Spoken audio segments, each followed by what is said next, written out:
1,00,000 का 550 वर्ष पहले एक इत्र लाए बिहारी जू के लिए। बिहारी जू निधिवन में विराजमान थे। 1,00,000 का उस समय। कहाँ है स्वामी जी? पता लगाया तो स्वामी जी यमुना किनारे विराजमान थे। स्वामी श्री हरिदास जी महाराज नजदीक गए और पात्र रख दिया। स्वामी जी महाराज, ये इत्र है, 1,00,000 का है और इत्र का रूह है, जैसे पुष्प का निकला हुआ सीधा, उसमें कुछ मिलावट नहीं, जैसे तिल का तेल या चंदन का तेल आदि मिलाकर उसे विस्तृत करते, वो केवल रूह है, बहुत ही खुशबू, सार पुष्प का।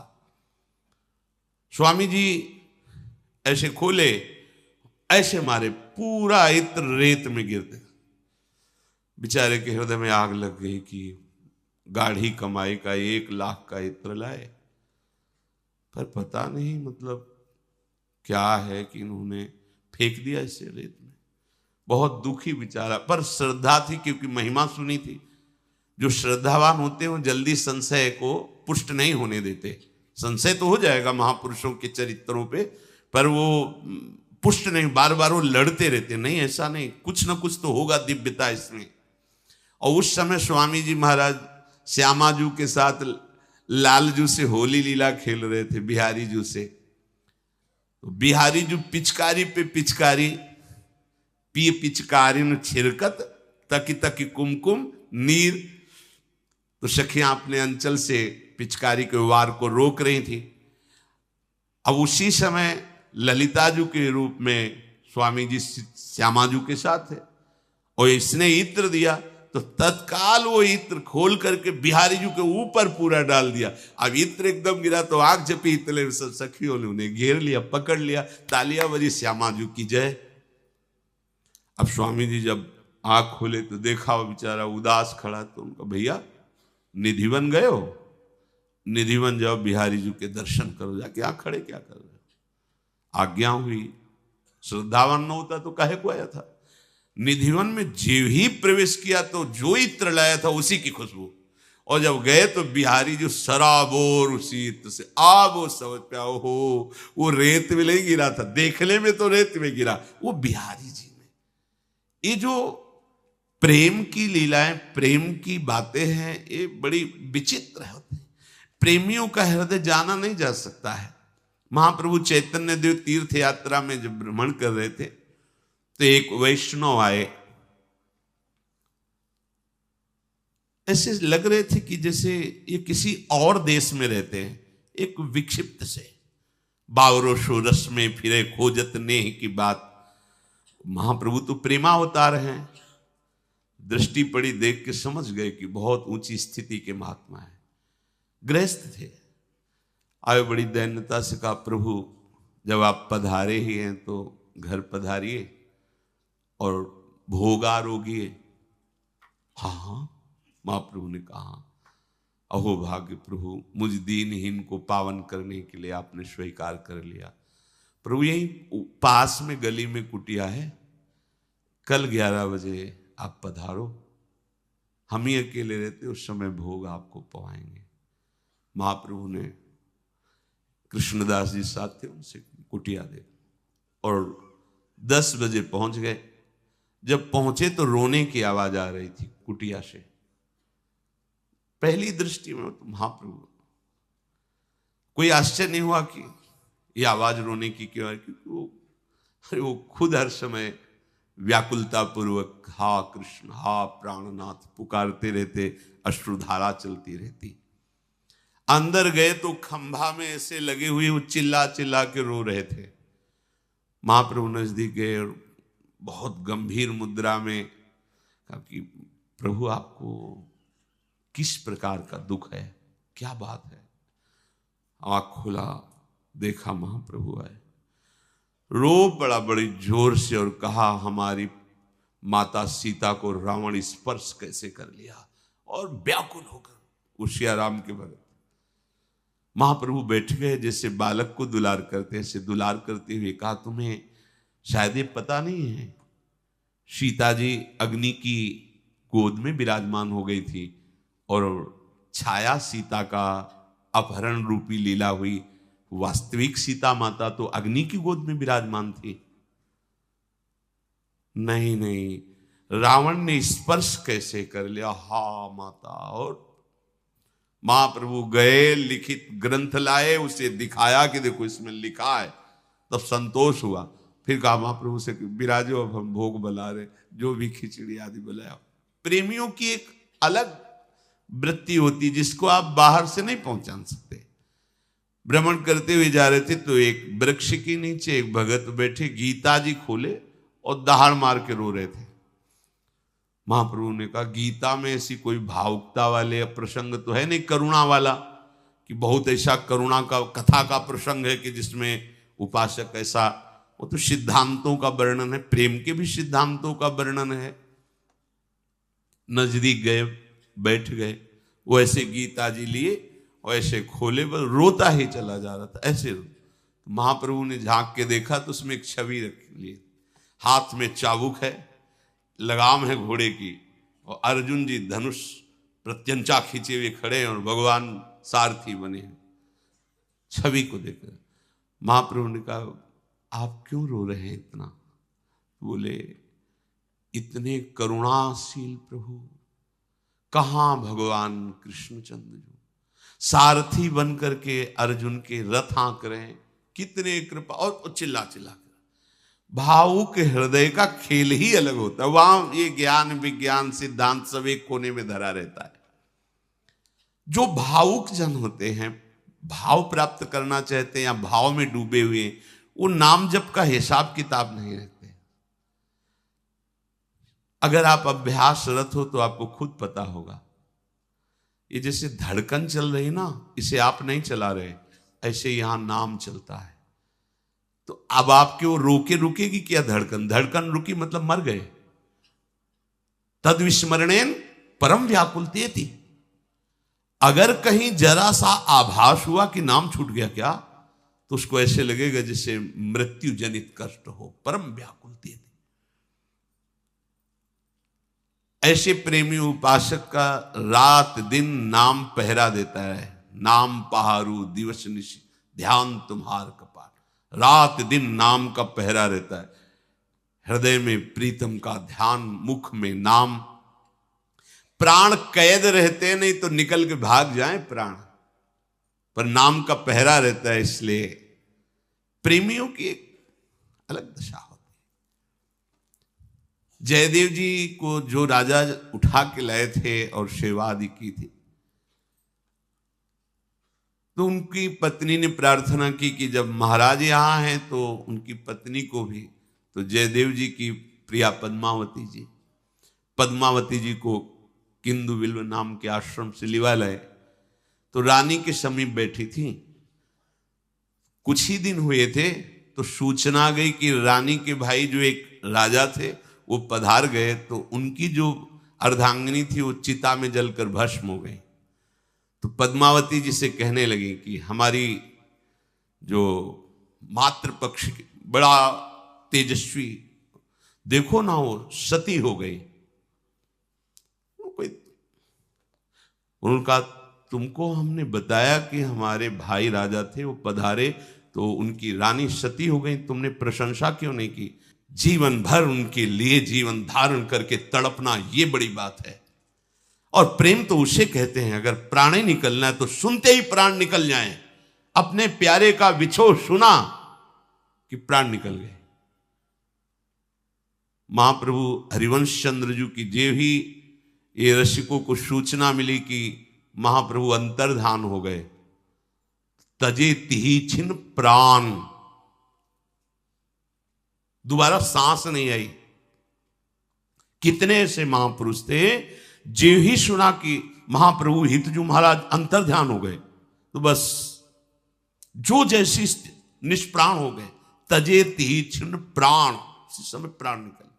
प्राण त्यागने के लिए कोई उपाय थोड़ी करना, प्राण प्यारे अंतर्ध्यान हो गए, जो जहां वैसे ही प्राण छूट गए। प्रेम एक अलौकिक वस्तु है। जब विट्ठल विपुल देव जी ने सुना कि स्वामी जी अंतर्ध्यान हो गए, उसी समय आंख में पट्टी बांध ली, न अन्न न जल न देखना। अब बस तो हरिराम व्यास जी को बहुत पीड़ा हुई। रास बिहारी से रास की रचना करवाई और गए और कहा चलो रास बिहारी जी आपको बुला रहे हैं, आप चलो, कृपा करके चलो। रसिकों ने, बड़े रसिकों ने जब प्रार्थना की तो विट्ठल विपुल देव जी आए रास में। रास बिहारी ने कहा देखो ना मुझे। हरिराम व्यास जी ने पीछे से पट्टी खोली, जी देखा और कहा स्वामी जी कहाँ हैं, क्योंकि ललिता स्वरूप से स्वामी जी कहाँ हैं। तो किसी के मुख से निकल गया वो तो अंतर ध्यान हो गए, फिर मेरा जीवन क्या, वही प्राण छूट गए। पद्मावती जी ने कहा प्रेम इसे कहते हैं, अपने प्यारे के वियोग की बात सुनते ही या तो प्राण निकल जाएं या विषह विरह को धारण करके वो जीवन जिए, उसकी सराहना है। रानी को बहुत बुरा लगा कि हमारे भाई की पत्नी की बड़ाई ये नहीं सह सकती, क्योंकि वो इस बात से अपरिचित थी प्रेम से। तो उन्होंने कहा अच्छा, राजा से कहा हमारा सहयोग करो, मैं इनकी परीक्षा लेना चाहती हूं, आप स्वामी जी को लिवा जाएं वन विहार के लिए और वहां से सूचना भेजे सेवक के द्वारा कि स्वामी जी परम धाम को पधार गए हैं, फिर देखते हैं इनकी हालत क्या होती है। ऐसा ही किया, सेवक भाग के आया, बहुत दुख की बात हो गई, स्वामी जी महाराज तो पधार गए, जयदेव जी नहीं, वो तो वन विहार कर रहे हैं। एकदम मुस्कुराती हुई पद्मावती जी नहीं, वो पूर्ण स्वस्थ हैं और राजा के साथ भगवत वार्ता करते हुए वन विहार कर रहे हैं। अब चुप। तो उनका आपको कैसे पता? बोले जब दूर हो तो वो तो हमारे नेत्रों के सामने प्रतिपल विलसते रहते, मुझे दिखाई दे रहा है मेरे प्रीतम तुम्हारे राजा के साथ भगवत वार्ता करते हुए वन विहार कर रहे हैं। राजा ने कहा मान लो भारी अपराध बना, इनके साथ तुम ऐसा मजाक कर रहे हो, विनोद कर रहे हो। ये अब रानी का स्वभाव। फिर एक दिन कहा कि हमारी समझ में नहीं आया, एक बार आप बिल्कुल वैसी सीन बनाइए और भागती हुई वहां से कई लोग आवे और फिर ऐसा यहां सूचना। तो कुछ समय व्यतीत होने के बाद भागते हुए लोग आए, स्वामी जी परम धाम पधार गए। पद्मावती ने सोचा कि परीक्षा लेना चाहती, कहा हा प्राणनाथ,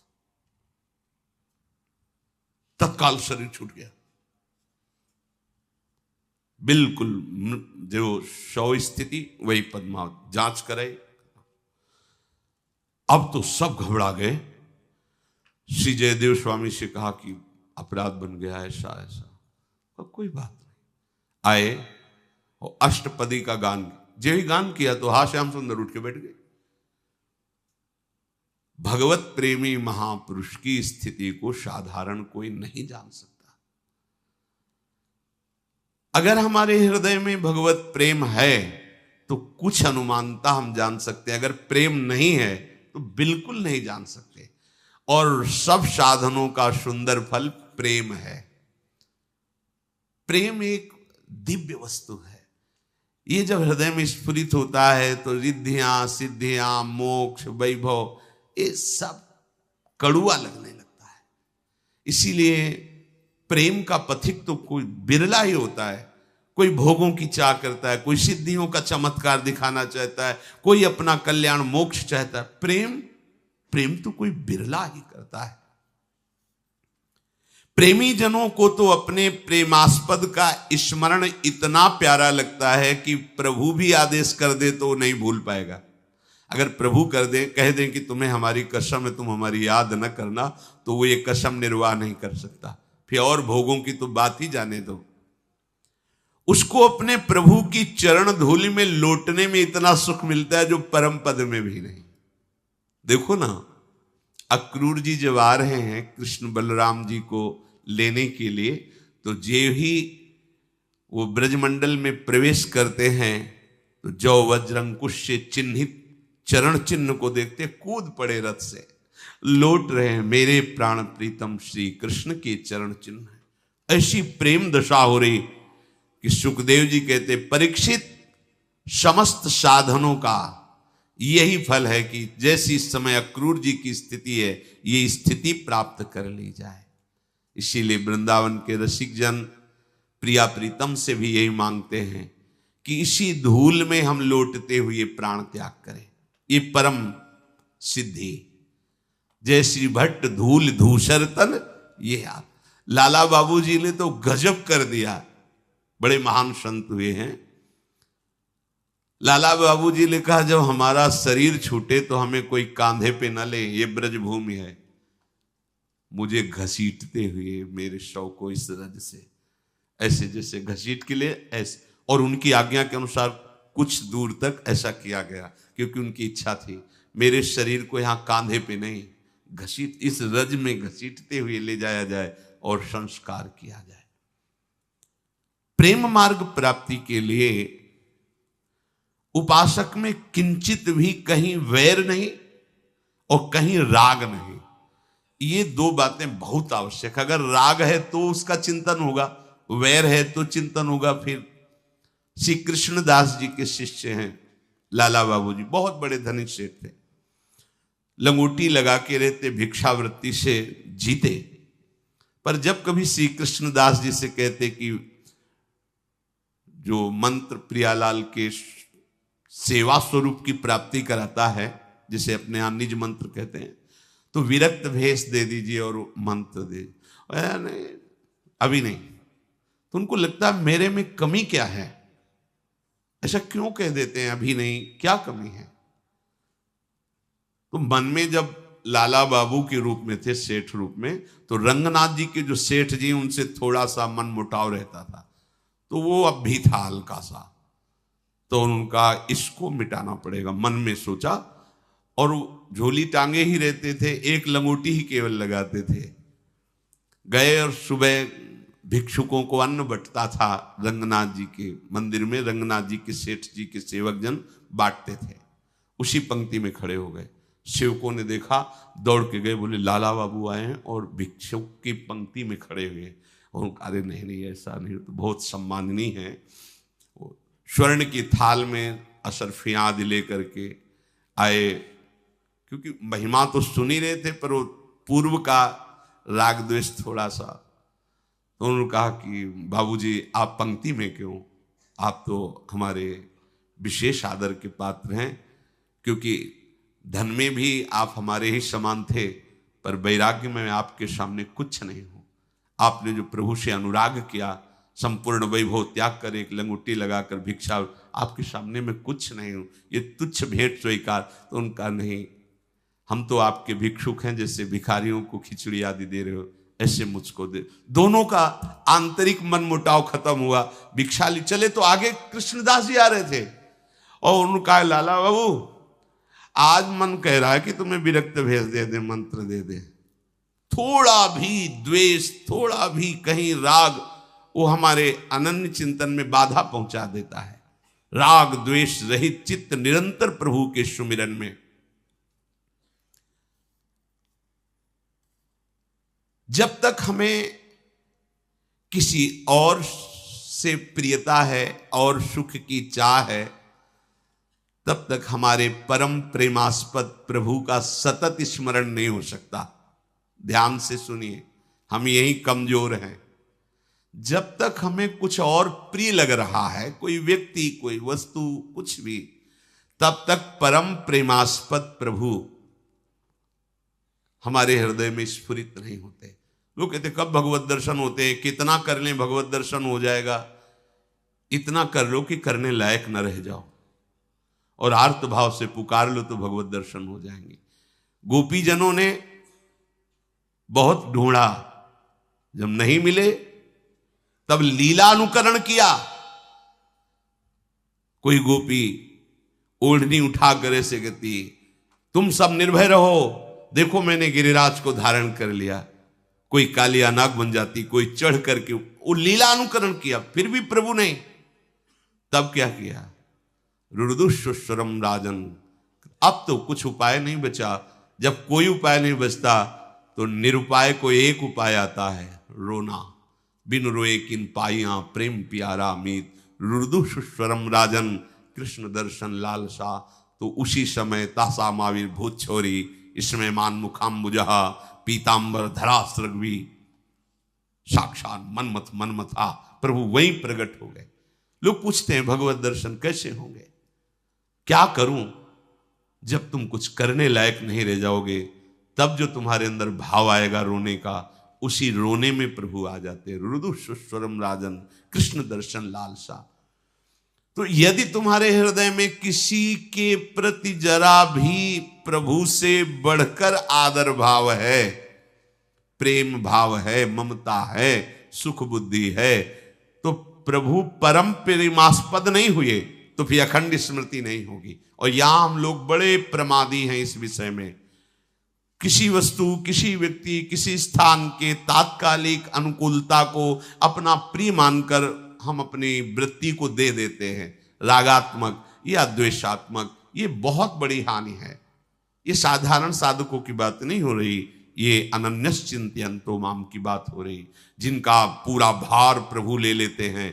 भगवान कहते हैं उनका उद्धार मैं करता हूं, उनके पाप मैं नष्ट करता हूं, उनके योगक्षेम का वहन मैं करता हूं। ये उन प्रेमी जिनको योगक्षेम की भी परवाह नहीं है, वो प्रभु से थोड़ी चाहते योगक्षेम करें, नहीं, उनके अंदर ये चाह नहीं होती कि योगक्षेम का वहन प्रभु करें। आप कोई योग नहीं, कोई क्षेम नहीं।